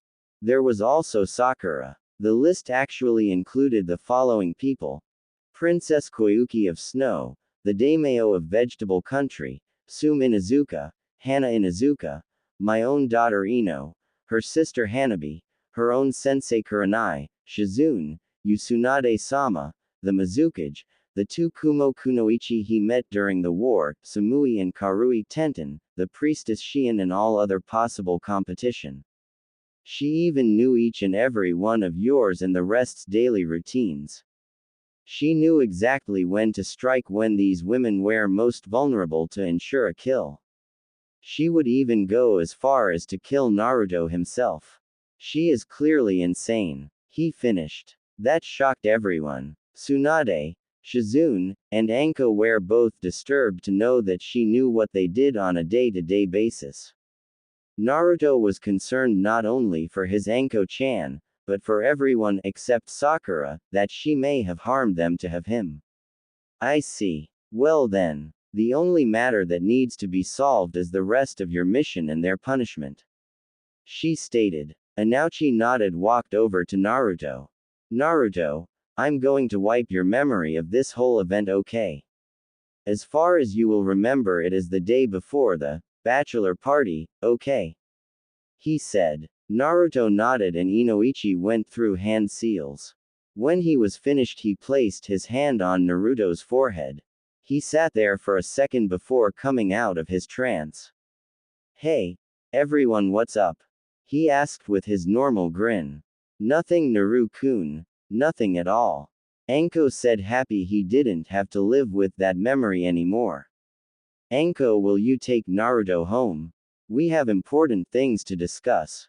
Tsunade said to Anko. Anko got the hidden message and took him home. So Hokage-sama, what needs to be done about the two? Inoichi asked. Sigh, well, they are insane and highly dangerous to anyone around them. Have them executed. And tell Naruto if he asks that I sent them on a mission and they were killed. He is not to know about this. She said. Inoichi nodded before going to tell Ibiki their new orders. With Naruto and Anko. Hey, Anko-chan. Naruto. She asked as she laid her head his chest. I can't wait. Can you? I mean, we are going to be married in 2 weeks. He stated proudly. Naru-kun, I can't wait. She replied with a smile. Today was the big day. Naruto was thrilled. He thought back to the previous week's events. When he and Anko weren't planning, they did their own thing. Naruto trained, according to Tsunade. This was more of him just going through paperwork so she could drink. Anko, well, she went to work more often. She came back happier than normal. When he would ask how her day went, she would just say, same old, or, nothing much. He shrugged it off. But today he was nervous. He was in a room awaiting his wedding surrounded by his best man and groomsmen. He was a nervous wreck. What if I happen to say something wrong? What if I accidentally offend one of the other 3 cages? Would there be a war? Oh Kami, I could start the 5th Great Shinobi War. What if? Naruto. That's better. You will do fine. You just do what you practiced and in a couple hours you'll be on your way to Spring Country for your honeymoon. Okay. Just calm down. Gaara, although he wouldn't admit it, he was extremely annoyed by the way his best friend was acting. Yeah bro, it's all good. We have Neji doing security so we don't have Aneth, Kiba, who was quickly shut up by a load of sand covering his mouth. Troublesome, just in case some of your enemies try to catch you off guard, Shikamaru assured. BWA, oh Kami, it's in my nose. I can taste it, it's so dry, Kiba. With Anko, she was not faring any better. What if I trip when I'm walking down the aisle? Does my hair look okay? My makeup? Anko, calm down. You're just slightly stressed. Kurenai. Ya Anko-chan, just relax. In a bit you get to go get married to the blonde stud waiting for you, Yugao. Yup. Besides, you look great. Bet you'll even knock his socks off, Hana. You're right. Thanks. Anko. Skip. All guests were in attendance, including several daimyos, all 5 cages, and several shinobi from throughout the elemental nations that Naruto knew. All the bridesmaids and groomsmen were waiting. The maid of honor, Kurenai, was calmingly waiting for her best friend. Gaara, as best man, was giving Naruto a small boost of confidence. Everyone was all chatting about the to-be newlywed couple. When they all stopped at the sound of music, they turned to see the bride being escorted by her brother figure Ibiki. Naruto stopped breathing when he saw her. Although he couldn't see her face, he could tell. She looked amazing. When he came out of his daydream, Anko was being handed off. Ibiki whispered to him, "Good luck," before turning and taking his seat. They both turned to see the fire daimyo. He would be doing the ceremony so that Tsunade and the other cages could attend. Both bride and groom paid no attention to him though. Until they gave their vows. Then, "You may kiss the bride," he said, then gave a small step back. Naruto lifted Anko's veil to stare into her pupil-less brown eyes. And vice versa. After a second they both leaned in. Their lips met and they immediately felt at peace. All nerves were calmed. It was as though all the people who came to see the wedding didn't exist. Just the two now, Mr. and Mrs. Namikaze. Skip to reception. The reception was great. The newlyweds had their first dance. And had just opened their gifts. They received all sorts of things. Jiraiya even gave them a complete limited edition set of Ika Ika. He said that he might learn some things. But they just got thrown at him book by book to the head courtesy of Anko. Although Naruto was surprised, he hadn't received one from Tsunade. Intel. Okay Naruto, as you know you are like a son to me. A bit of a brat, but like a son. And since the day you came back from your trip with Jiraiya, I knew that one day you would be a great Hokage. You weren't there yet, but you were on your way. You managed to outdo your own father and complete his jutsu. When you left for your sage training, I knew that you would be strong enough to take my place soon. Sooner after you defeated Pain. Then again proved my assumption of you wrong when you came to the battlefield of the war. And single-handedly stopped an army of Zetsus and S-rank shinobi. Then when you stopped Madara and Kabuto I decided that it was time for you to take up my job. But now that you're married it's time. My gift to you is helping you obtain your dream. Earlier than expected. From this day forth I, Tsunade Senju, retire from the position of Hokage, and put my successor, Naruto Namikaze, the Rokudaime Hokage. Congratulations Naruto. Not only did you obtain your dream, but you now have a loving wife. One who I know will keep you in line. Now come here, brat. She said with a smile. The wedding guests applauded at the announcement of the new Hokage. She then commenced to give him a bone-crushing hug. She also whispered, now hurry up and give me some grandkids I can spoil in my retirement. Of course, Ba-chan. He replied with a smile. Tsunade let go only to turn to Anko and give her a hug as well. Keep him in line, and make sure he does his job.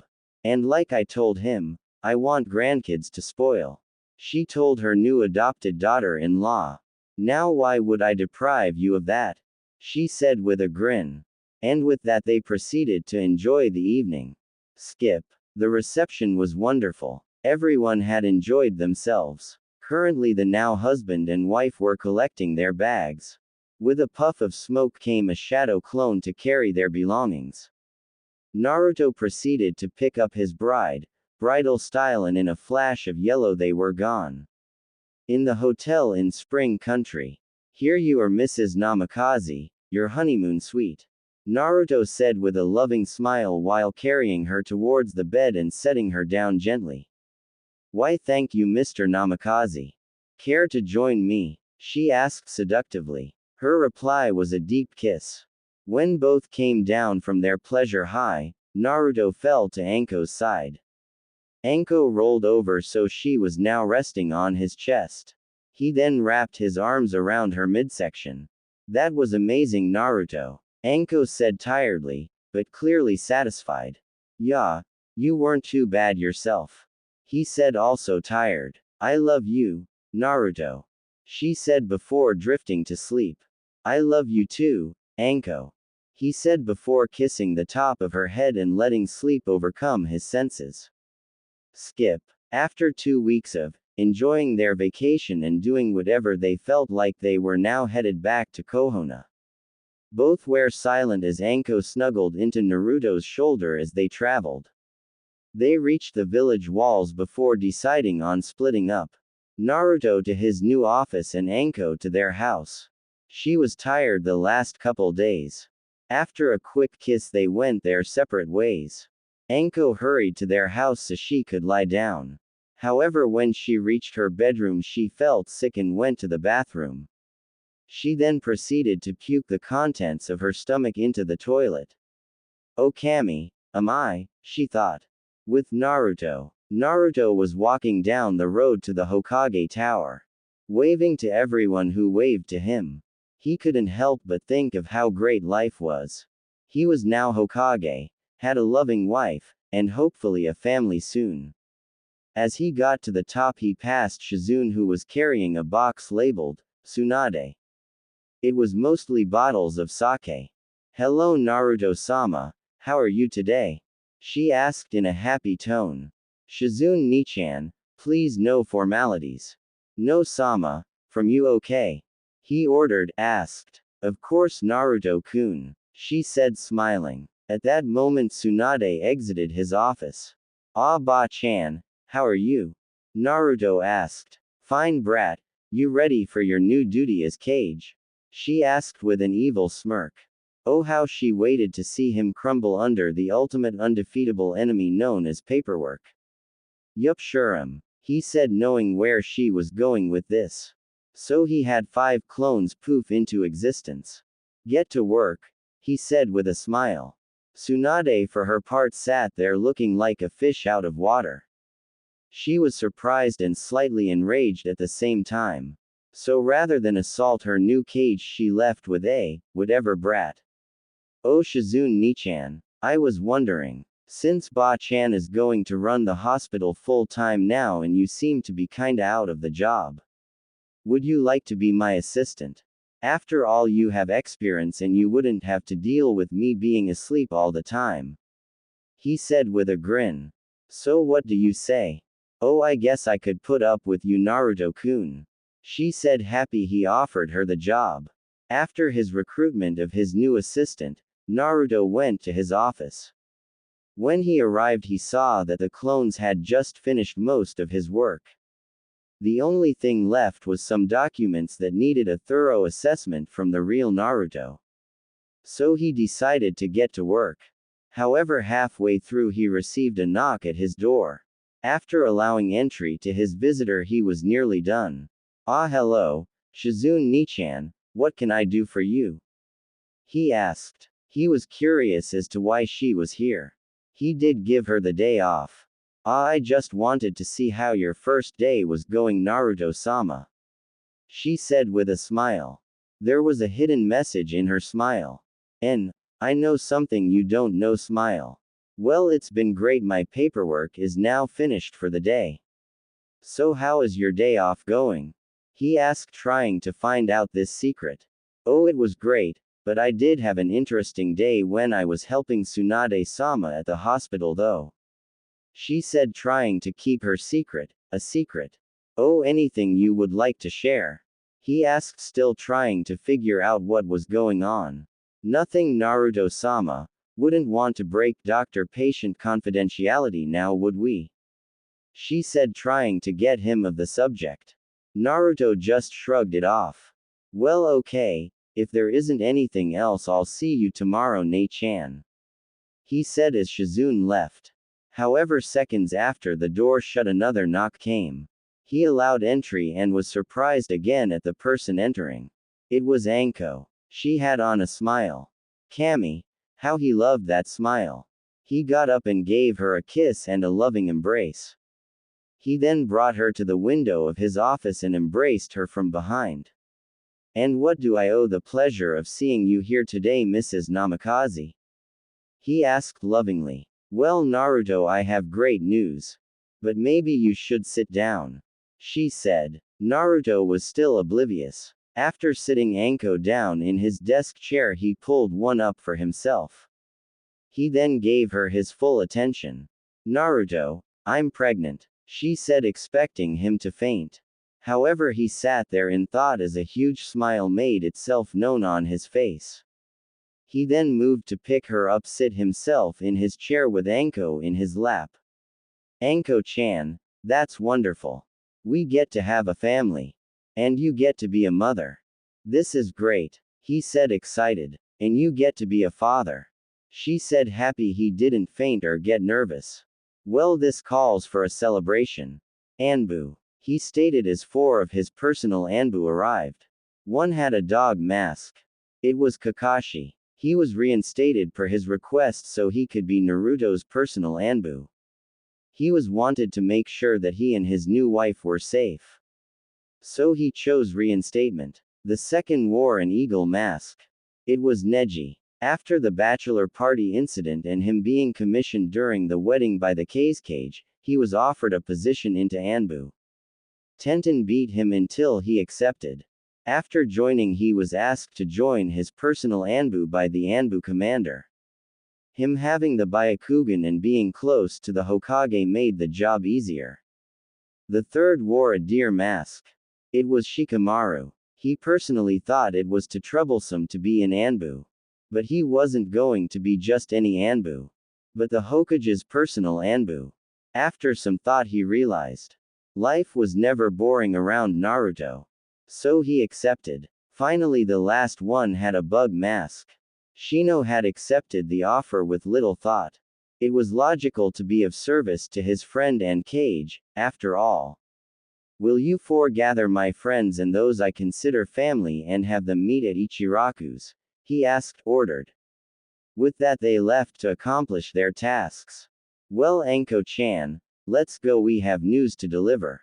He said as he took her hand and led her to their destination. Skip. Everyone was now waiting for the Hokage and his wife to show up. Kakashi, Shikamaru, Neji, and Shino also arrived. But not in Anbu attire. They along with Tsunade and Shizune knew what the couple wanted to announce. The two women were ecstatic. Tsunade would be getting a grandchild to spoil. And Shizune would get to be an aunt. Everyone else in the room had no clue as to what was going on. Kiba and Shino went to see how their old sensei Kurenai was faring. Little Asuma was on his 5th bowl of ramen. To which Kurenai was angry and astounded. Team 10 was talking to one another. While Neji and Tenten listened to Flames of Youth from Guy and Lee. Kakashi was talking to Ibiki. And Tuki and Ayami were watching little Asuma drain bowl after bowl. Honestly, if they didn't know any better, everyone in the room would assume the 2-year-old was Naruto and Kurenai's kid. Then everyone heard the familiar noise of the door opening. Ichiraku's went under renovations ordered by the Rokudime to become a larger restaurant. They all looked to see Anko enter followed by Naruto. Well, everyone is here, so he began before being cut off. Uncle Naruto, he heard before he saw little Asuma charging towards his uncle. He proceeded to pick him up and started a conversation with the boy. Well, if it isn't Asuma, he stated with a smile. Mommy says dat you are the Hokage. He said in amazement. Oh yeah, well, at least you listen to your mom. What have you been doing? Huh? Naruto asked the small boy. I had ramen. He said, yelled happily. Oh, have you now? Well, I bet your mom doesn't like that. He said kinda nervous. No, she hates it. I don't know why. It's awesome. She says dat you are gonna get cute one day. He said confused. Oh well, he said as he dug through his pocket. He retrieved a small amount of money and handed it to him. Go give this to her, okay? He said as he set him down. When he did, Asuma took off towards his mother. Everyone smiled at the two. They thought the small interaction was cute. For Kurenai though, it just made her somewhat sad and jealous. As I was saying, we have an announcement. He said proudly. Anko-chan, would you like to do the honors? He got a nod. We're gonna have a baby. She said happily. All around the room everyone was happy for the two. But then the words settled into their heads. Naruto plus Anko equals baby equals OMFG. That kid would be a ramen-loving, dango-eating, hyperactive, maybe sadistic, kind-hearted, thick-skulled child. Herschel would have huge reserves. Never be tired from godly stamina. Possibly frightening or a prank master. She would be kind-hearted, that would be certain. But would be a total disaster to try and raise easily. No one in the crowd wanted to babysit for quite a while. Well, except Tsunade and Shizune. Possibly Ibiki. He could torture someone with a hyperactive loud-mouthed child. The possibilities. Then another thought crossed their minds. Anko plus pregnancy equals bye-bye Naruto. An overly hormonal Anko would be horrible. Poor Naruto didn't have a chance. They all thought of who would be the Nandame Hokage. Kurenai, while happy, couldn't help but feel saddened. Poor Asuma wouldn't have a father. She would be alone. She pushed those thoughts aside to go and glomp her sister figure. The two shared a girl moment while Naruto got to have a chat with Kakashi and Ibiki. Skip. The soon-to-be parents were currently lying down in their bed. They just lay there and snuggled. Naruto. Anko asked with a nervous tone. Yes, Anko-chan. He said. Do you think I'll be a good mother? She asked nervous. 5 months. 5 months of hell. Naruto was at first happy that he and Anko would be parents. But then he discovered the evil known as pregnancy. Currently Naruto was running to get his wife some food. Again. Her order was humorous but he dared not tell her that. Flashback 10 minutes ago. Naruto-kun, yelled a hormonal Anko. Naruto, who was currently in his office finishing his paperwork, paled. What does she want? No, he thought, frightened. She came from the room next door. Naruto had Shizune set it up so that she would always be close by in case they needed to run to the hospital or do other parental things. Why yes, Anko-chan? He asked nervously. He remembered the last time he had told her he was busy. Not even the Hiroshin could get him away from the snakes Anko sent his way. I'm hungry. I need you to go to Ichiraku's. And I need you to follow my instructions very carefully. She said, emphasizing the very. He nodded. Good, now I want you to get me a normal ramen, extra large, with sushi in it. But have them cook it because if it's raw, I'll barf. Then, she was cut off. Why don't I just get you a seafood ramen? Naruto deadpanned. His reply was a glare that said, don't get smart with me. Never mind, continue. He said, scared. Good. Then add a lobster claw, crab legs, and then go to the dango shop and get me my usual. Add 4 sticks of dango to the ramen, then come back. Okay. Thank you. And with that, Naruto left for the billionth time to go get Anko a strange meal. Flashback end. Naruto just arrived at Ichiraku's. He found Chuki and told him of Anko's odd order. Cooked sushi. That was a laugh. He sent a clone to the dango shop. It was easier on him. One that he wouldn't have to make 2 trips. 2 so Anko could eat and then take a nap. It was better when she was full and well rested. Skip. Oh. Gimme. Anko said childishly while stretching her arms out much like a small child would. Naruto had been told many times by his friends and comrades that when he ate ramen it was extremely fast. That it was like watching Might Guy run without weights. But not even he could follow Anko as she proceeded to inhale her food. She was done before he even reached his desk and sat down. Ah, that hit the spot. Thank you, Naru-kun, she said, extremely satisfied. Naruto muttered you're welcome, before continuing his work. He was stopped when Anko asked. Naru-kun, I was thinking. Can we get me a cot or something? She asked. Naruto looked up at his wife and blinked. He was confused at her new thought. And why, Anko-chan, would we do that? You have our bed at home and a room next door that you can use whenever. He said. Well, it gets lonely in there. Shizune-chan comes in occasionally but I don't like it. If we got me a cot, I could set it up in here. I wouldn't have to tire myself getting up to find you or Shizune. And I would get to spend all day with my Naru-kun. She said sweetly. Naruto thought of the ups and downs to this. But he took too long. As Anko burst into tears. Never mind, Naruto, if you don't want to be around me just say it. Don't make up some excuse. Am I not what you wanted? Am I not pretty? She sobbed hysterically. Naruto opened his mouth to retort, but never got the chance. Naruto, if you're cheating on me I'll make you wish you never got me pregnant. She roared. She was now angry. Damn hormones, he thought. Of course not. I would never cheat on you, Anko. And you are just as beautiful as the day I met you. To answer your question, yes, you can stay in here with me. He said, trying to calm her down. Yay, my Naru-kun loves me. He wants to spend time with his Anko-chan. She said slightly childishly. Troublesome hormones, he and one of his Anbu thought. Dog, he exclaimed. Said Anbu appeared kneeling before him. Please go find me a cot for Anko-chan. Put it on my account. He said to please his wife. Hi, he stated before disappearing. Skip. Naruto was currently helping Anko up to their room so she could sleep.